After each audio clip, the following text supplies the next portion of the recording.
I've had the privilege to be researching and writing about the sports industry since 2003.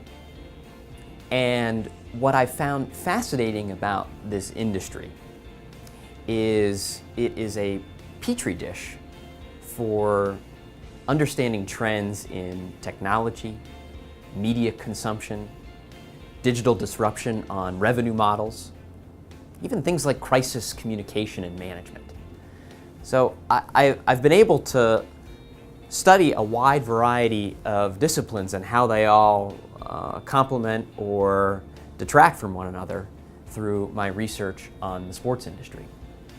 The other piece that I found particularly fascinating about studying sports and sports teams is that in other industries, there's typically certainty about how a product will perform. If you log on to Amazon, you kind of know how the site's going to work. Search functionality is there to get you to the product that you want. Once you order it, it's going to show up at your home, most likely, within the time that they tell you. But with sports, you put the team on the floor, or you put the team on the pitch, and you have no idea what's going to happen as a result of that game. So sports teams and leagues have to sell a product for which they cannot control its performance, which is why all the other elements of a sports organization become critical. The fan experience at the stadium and at home or on the go. The ability of organizations to build brands out of the team identity and the stars. The ability for teams to understand what fans want from the experience and analyze that data to deliver those products and experiences, but also generate more revenue. These are really interesting challenges for any business, but what's cool and exciting about the sports industry is that they're trying to meet these challenges with a product that they can't necessarily control. And in studying this space for the last decade plus, I've been able to see a lot of innovative practices from various teams in dealing with this particular challenge, but yet still running an extremely profitable and exciting business. One of the teams that has historically been a best practice for sports business is the Dallas Cowboys from the National Football League.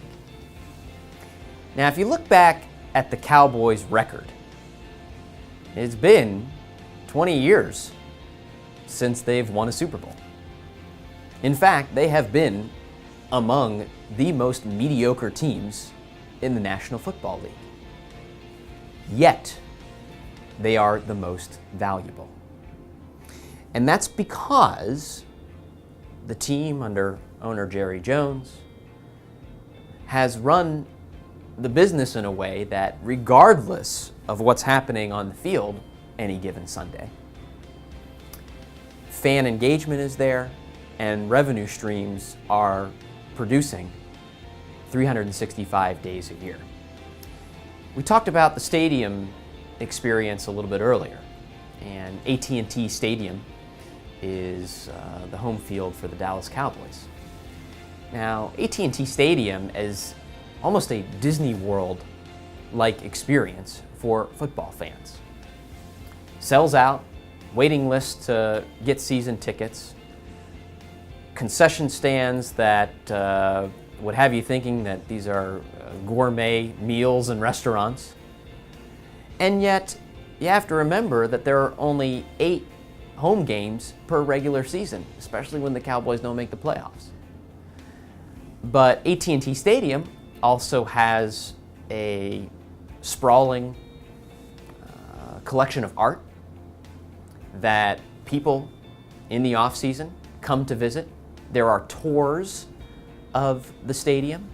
They're opening a significant practice facility outside of Dallas that will also be a 365-day-a-year destination.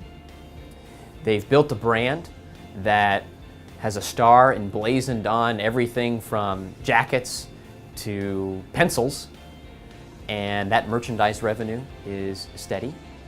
And they also have a national identity that you either love them or you love to hate them, which continues to drive attention to the Cowboys.